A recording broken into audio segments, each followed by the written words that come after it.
ಜಾನ್ವಿಯವರೇ, ಇದೇನಿದು ಬಾಗ್ಲಿ? ಅಮ್ಮ ಅಮ್ಮ, ಜಾನ್ವಿಯವರೇ, ಅಮ್ಮ ಇಲ್ಲಿ ಕಾಣ್ತಾನೆ ಇಲ್ವಲ್ಲ?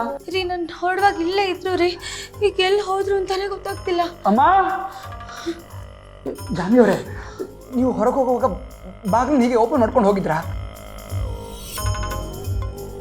ಹೌದು ರೀ, ಅದು ಏನಾಯ್ತಂದ್ರೆ ಎಷ್ಟೇ ಕರೆದ್ರು ಅವರು ಬರೋದಕ್ಕೆ ತುಂಬ ಹೆದರ್ಕೋತಿದ್ರು. ಅದಕ್ಕೆ ಪೊಲೀಸ್ ಸ್ಟೇಷನ್ಗೆ ಹೋಗೋಣ ಅಂತ ನಾನು ಹಾಗೆ ಹೊರಟ್ಬಿಟ್ಟೆ. ಅವಾಗ ಬಾಗಿಲು ಓಪನ್ ಆಗೋಗಿದೆ. ಇಂಥ ಕೆಲಸ ಮಾಡಿಬಿಟ್ರಿ ಜಾನ್ವಿಯವರೇ. ನೋಡಿ, ಈ ರೀತಿ ಬಾಗಿಲು ತೆಕ್ಕೊಂಡು ಹೋಗಿದ್ದು ದೊಡ್ಡ ತಪ್ಪು. ಅವರು ನೀವಿರೋವಾಗ ಇಲ್ಲೇ ಇದ್ದು ನೀವು ಹೊರಟ ತಕ್ಷಣ ಇದು ತಪ್ಪಿಸ್ಕೊಂಡ್ಬಿಟ್ಟಿದ್ದಾರೆ ಜಾನ್ವಿಯವರೇ.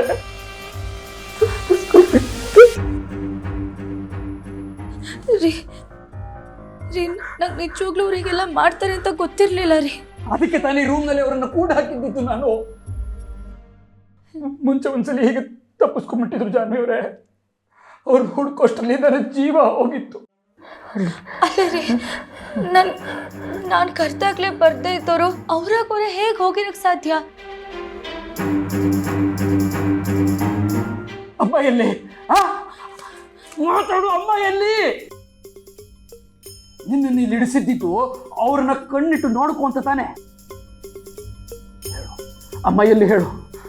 ಅಮ್ಮ ಎಲ್ಲಿ ಹೇಳು? ಮಾತಾಡು. ಜಾನ್ವಿಯವರೇ, ನಾನು ನಿಮ್ಗೆ ಹೇಳಿದ್ದೆ, ಅವ್ರಿಗೆ ಏನು ನೆನಪಿರಲ್ಲ ಜಾನ್ವಿಯವರೇ. ಅವ್ರಿಗೆ ನಾನು ಯಾರು ಅಂತಾನೆ ನೆನಪಿರಲ್ಲ ಅಂತ ಹೇಳ್ತಾ ಇಲ್ವಾ?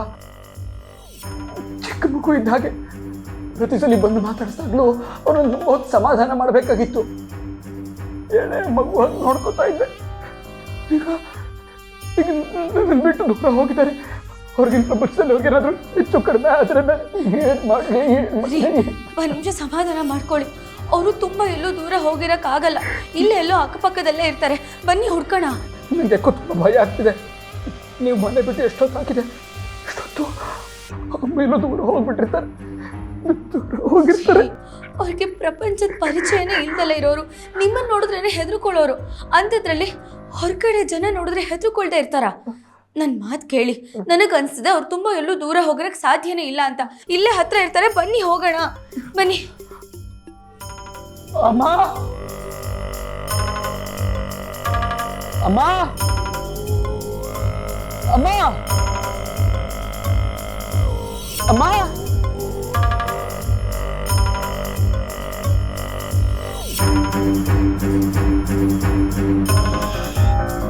ರೀ, ನಾನು ಈ ಕಡೆ ಹೋಗ್ತೀನಿ, ನೀವು ಆ ಕಡೆ ಹೋಗಿ.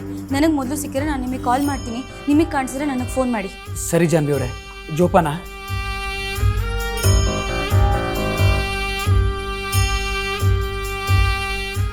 ಇಷ್ಟು ವರ್ಷದಿಂದ ಜೋಪಾನ ಕಾಪಾಡ್ಕೊಂಡು ಬಂದಿದ್ದೆ. ಆದರೆ ಚಿನ್ನ ಮರಿಯಿಂದ ಈಗೆಲ್ಲ ಹಾಳಾಗೋಯ್ತಲ್ಲ. ಈಗೆಲ್ಲ ಅಂತ ಹುಡುಕ್ಲಿ ಅವ್ರನ್ನ.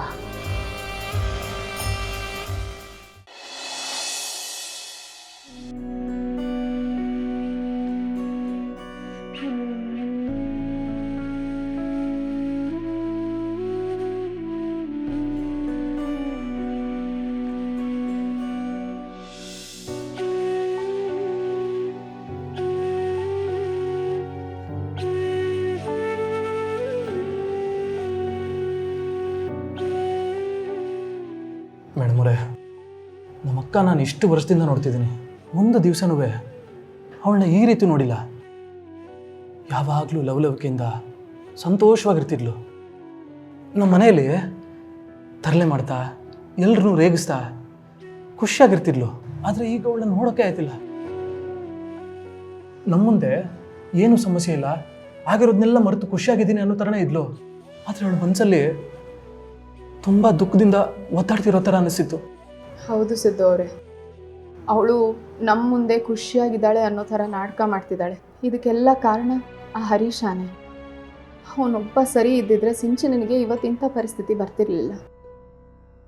ಅವಳನ್ನ ಕಣ್ಣಲ್ಲಿ ಕಣ್ಣಿಟ್ಟು ನೋಡ್ಕೊಳ್ಳೋಣೆ ಹೀಗೆ ಬೇಜವಾಬ್ದಾರಿಯಿಂದ ಓಡಾಡ್ತಿದ್ರೆ ಯಾವ ಹೆಣ್ಣಿಗೆ ತಾನೇ ಖುಷಿಯಾಗುತ್ತೆ ಹೇಳಿ? ಹೋಗ್ಲಿ ಬಿಡಿ ಮೇಡಮ್ ಅವರೇ, ಅವ್ರವ್ರ ಹಣೆ ಬರದಲ್ಲಿ ಬರ್ತಿರೋದನ್ನು ಅನುಭವಿಸ್ಲೇಬೇಕಲ್ವಾ. ನಮ್ಮ ಕೈಯಲ್ಲಿ ಏನೂ ಇಲ್ಲ. ಆದರೂ ಸಿದ್ದು ಅವರೇ, ನಿಮ್ಮ ಮನೆಗೆ ಹೋದಾಗ ನಿಮ್ಮ ಮನೆಯವ್ರು ನಡ್ಕೊಂಡಿದ್ದ ರೀತಿ ಒಂಚೂರು ಸರಿ ಇರಲಿಲ್ಲ. ನೀವು ಆ ಮನೆ ಮಗ, ನಾನು ಸೊಸೆ.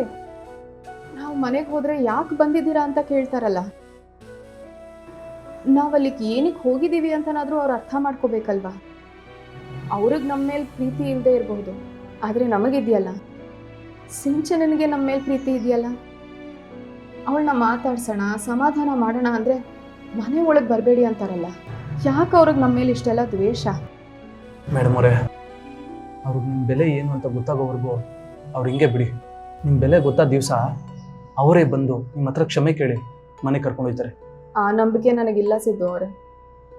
ಆದರೆ ನನ್ನಿಂದ ನಿಮ್ಮ ಬದುಕು ಹಾಳಾಯ್ತಲ್ಲ ಅನ್ನೋ ಯೋಚನೆ ನನಗೆ ಕಾಡ್ತಾ ಇದೆ.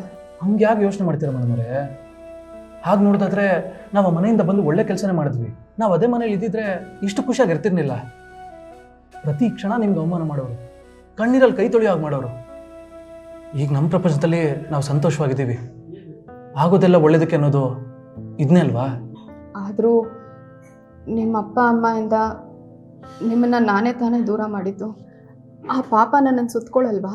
ಮೇಡಮ್ ಅವರೇ, ಇದಕ್ಕೆಲ್ಲ ನೀವೇ ಕಾರಣ ಅಂತ ನೀವು ಯಾಕೆ ಅನ್ಕೋತೀರಾ? ನೋಡಿ, ನಿಮ್ಮನ್ನ ಮದುವೆ ಆಗಿದ್ದು ನಾನಲ್ವಾ? ಹಂಗಂದ್ಮೇಲೆ ಇದೆಲ್ಲ ನನ್ನ ಜವಾಬ್ದಾರಿ. ಇದರಲ್ಲಿ ನಿಮ್ಗೆ ಯಾವ ತಪ್ಪೂ ಇಲ್ಲ. ನಿಮ್ಮಂಥ ಸೊಸೆ ಸಿಗಬೇಕು ಅಂದರೆ ಅವ್ರು ಪುಣ್ಯ ಮಾಡಿರ್ಬೇಕು. ಅವ್ರಿಗೆ ನಿಮ್ಮ ಜೊತೆ ಭಾಳ ಅದೃಷ್ಟ ಇಲ್ಲ ಅನಿಸುತ್ತೆ. ನೋಡಿ, ನೀವು ಮಾತ್ರ ಅವ್ರ ಬಗ್ಗೆ ಯೋಚನೆ ಮಾಡದೆ ನೆಮ್ಮದಿಯಾಗಿರಿ. ಕಾಲನೇ ಇದಕ್ಕೆಲ್ಲ ಉತ್ತರ ಕೊಡುತ್ತೆ. ಕಾಲ ಯಾವಾಗ ಬದಲಾಗುತ್ತೋ ನನಗೆ ಗೊತ್ತಿಲ್ಲ ಸಿದ್ದು ಅವರೇ. ಆದರೆ ಅದು ಬರೋವರೆಗೂ ನಾನು ಕಾಯ್ತೀನಿ. ನನಗೆ ಅವ್ರ ಬಗ್ಗೆ ಚಿಂತೆ ಇಲ್ಲ ಮೇಡಮ್ ಅವರೇ. ನನಗೆ ಸಿಂಚುದೇ ಚಿಂತೆ. ಅಕ್ಕನ್ನ ಪದೇ ಪದೇ ನೋಡಬೇಕು ಅನ್ನಿಸ್ತಾ ಇದೆ. ಮೇಡಮ್ ಅವರೇ, ನೀವು ನಾನು ಸಿಂಚು ಮುಂದೆ ಕೂತ್ಕೊಂಡು ಅವಳನ್ನ ಪ್ರೀತಿಯಿಂದ ಮಾತಾಡಿಸಿದ್ರೆ ಅವಳು ಆದಷ್ಟು ಬೇಗ ಸರಿ ಹೋಗ್ತಾಳೆ. ಹೌದು ಸಿದ್ದು ಅವರೇ, ಅದನ್ನೆಲ್ಲ ಮಾಡೋಣ. ದೇವಸ್ಥಾನಕ್ಕೆ, ಹಾಸ್ಪಿಟಲ್ಗೆ ನಾವೇ ಅವಳನ್ನ ಕರ್ಕೊಂಡು ಹೋಗೋಣ. ಹಾಗೆ ಕೌನ್ಸಿಲಿಂಗಲ್ಲಿ ಕೂಡ ನಾವು ಅವಳ ಜೊತೆ ಕೂತಿರೋಣ.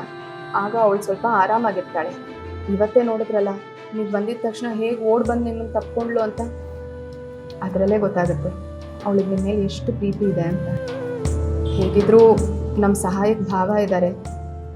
ಆ ಸಹಾಯ ತಗೊಂಡು ಡೈಲಿ ಅವಳನ್ನ ಭೇಟಿ ಮಾಡೋಣ. ಸರಿ ಮೇಡಮ್ ಅವರೇ, ಹಂಗೆ ಮಾಡೋಣ. ಒಟ್ಟಿನಲ್ಲಿ ಅಕ್ಕ ಸರಿ ಹೋದರೆ ಅಷ್ಟೇ ಸಾಕು.